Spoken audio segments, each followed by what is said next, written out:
Showdown next. I want to put up on the screen the top Google searches of last week. This is interesting. Number one, we got that? Number one is the iPhone. A lot of interest in that. Number two, Yvonne DiCarlo. I wasn't sure who this was, but she played Lily on The Munsters. Number three, Michelle Manhart. For those of you who haven't Googled her, she's the Air Force Staff Sergeant who posed for the February issue of Playboy magazine and was relieved of her duties. Kate Middleton clocks in at number four. She's Prince William's girlfriend, for those of you living in a cave. And number five, Victoria Beckham, the former Posh Spice, married to soccer star David Beckham, who just signed a $1 zillion contract with an LA soccer team. Now, the talk gets pretty hot on KSFO, a conservative San Francisco radio station, and one blogger found some of the host's language offensive. Melanie Morgan, for instance, said this of new House Speaker Nancy Pelosi. We've got a bullseye painted on her big, wide, laughing eyes. That is easy. And then there was this bit where the host talked about what it would sound like to execute New York Times editor Bill Keller. We're going to take Bill Keller, and if he were to be tried and convicted of treason, he needs to go to Old Sparky. Yes, and so Officer Vic was giving us a wonderful imitation of what that might sound like, so we're just going to allow you to feast your ears on this. Go ahead, O.V. All right, here you see they're being strapped in now, and here comes the switch. They're throwing the switch. Wow. The blogger who posted these clips on his website, known only as Spocko, sent audio clips from KSFO to advertisers in trying to launch a boycott. ABC Radio, which owns the station, successfully pressured Spocko's internet provider to take down the clips on copyright grounds, which triggered a backlash from bloggers on the left. Neither ABC Radio nor KSFO would give us a comment, but KSFO host complained on the air about crackpots with keyboards. Joining me now in New York, Dan Reel, who blogs at realworldview.com, excuse me, and here in the studio, Mike Stark from CallingAllWingnuts.com. Mike Stark, this guy Spocko, he doesn't like what the KSFO hosts are saying on the air, so he tries to get an advertising boycott going. What happened to free speech? Well, the way to fight free speech that you disagree with is to engage in more free speech, and that's exactly what Spocko did. Spocko recorded these segments, he spread the segments, he enlarged their free speech, he sent them to advertisers, who had been told, by the way, that KSFO was a family-friendly Disney station. They had no idea that they were advertising MasterCard and Federal Express, and several other advertisers had no idea that this kind of speech was occurring on KSFO, and they exercised their free speech rights and said, I don't want to say this anymore. Do you know who the mysterious Spocko is? I don't. I don't know his name. And neither do we.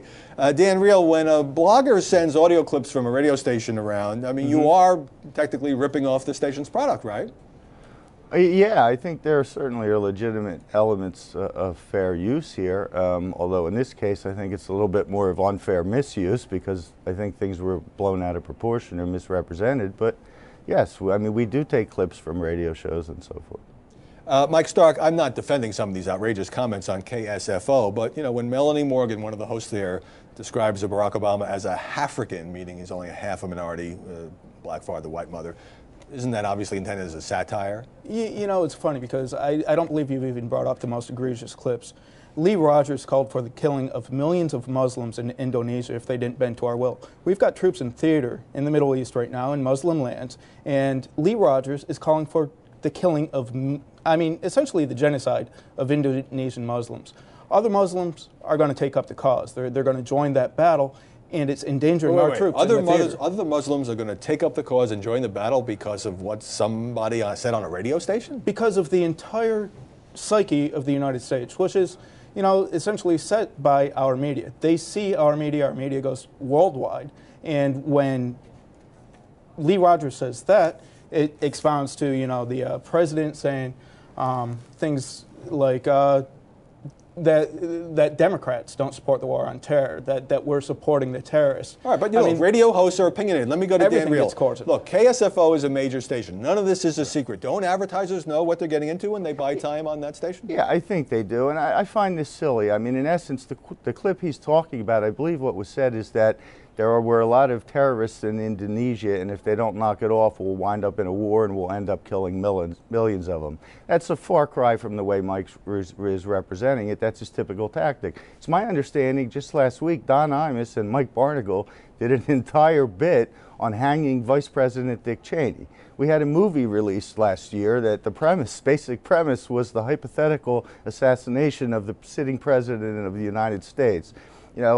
during a week when a young woman died, allegedly because of some involvement with talk radio, if this is the most outrageous thing Mike is seeing, you might want to revisit what's going on in the media around him today. You're referring there to the woman who drank 7 gallons of water, apparently at the urging of some radio jock, and did die. What a tragedy that was. But yes. I mean, this is Mike Stark, you want to respond to that? Yeah, actually, that's not the most egregious thing. I think this rhetoric bleeds over from right-wing talk radio into the blogs and even into the leading influentials on the right side. Ann Coulter was at CPAC. That's the Conservative Political Action Committee meeting they had here in D.C. last year.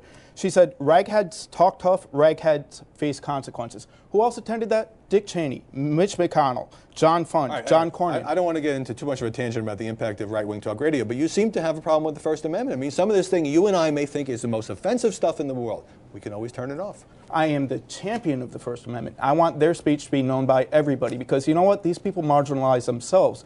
The more their speech is heard by reasonable people like you and me, the more they marginalize themselves. So I want their voices to be heard by everyone in America. Well, thank you for including me in that description.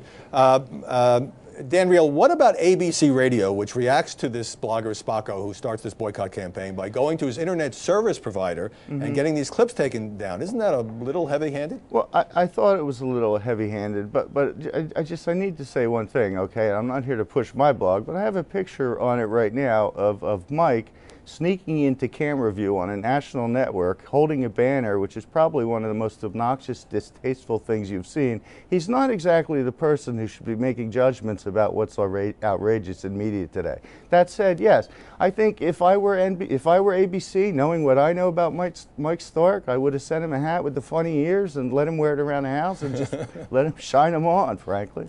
Just to explain to our viewers, what banner were you holding up and where was this? I was on your competitor Fox station. I stood behind Combs during a viewing of Hannity and Combs with a sign that said, Hannity sucks ass. All I did was tell the truth. It's not a major issue. You had no right to be there. I'm sorry? You had no right to be there. Sure I was. I was at Ned Lamont's headquarters that night. I see. All right. You know, something I'd like to suggest. Let me ask this last question because we're running short on time. Is this, the way ABC and the parent company Disney reacted, is this a big corporation trying to intimidate bloggers? Oh, it's absolutely a big corporation trying to intimidate bloggers. But what they're enabling here is Ann Coulter calling for the rat poisoning of Justice Stevens. Supreme Court justices, each one of them received a box of cookies filled with rat poisoning. So you're saying there are real-world consequences to some of this speech? Anthrax attacks all went to journalists and 2 Democratic senators. This eliminationist rhetoric from the right is irresponsible, and I don't know why Dan would ever defend it. Well, but he engages in it himself. He posted pictures of the New York Times publisher's home on his website, essentially encouraging people to... You two can continue this off the air. I want to give you my take, which is, I don't like boycotts, but, you know, tough luck. It's fair game when you're in the media business for critics to talk about what's on your air. And ABC Radio should not be saying no comment. ABC is in the communications business. They ought to have some kind of comment about what they did. But you all are continuing this exercise in free speech, and it's an interesting one. It shows that bloggers have become a real force. Dan Riel in New York, Mike Stark here. Thanks very much.